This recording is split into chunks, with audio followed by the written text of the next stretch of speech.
welcome back to my YouTube channel. In this video, I'm gonna tell you how to fix the app not installed problem in your device Narzo 70 Pro.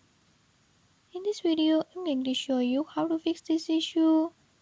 But before we get started, don't forget to hit the subscribe button and turn on notifications. Make sure to watch complete video and learn how I can do it. Let's watch the video.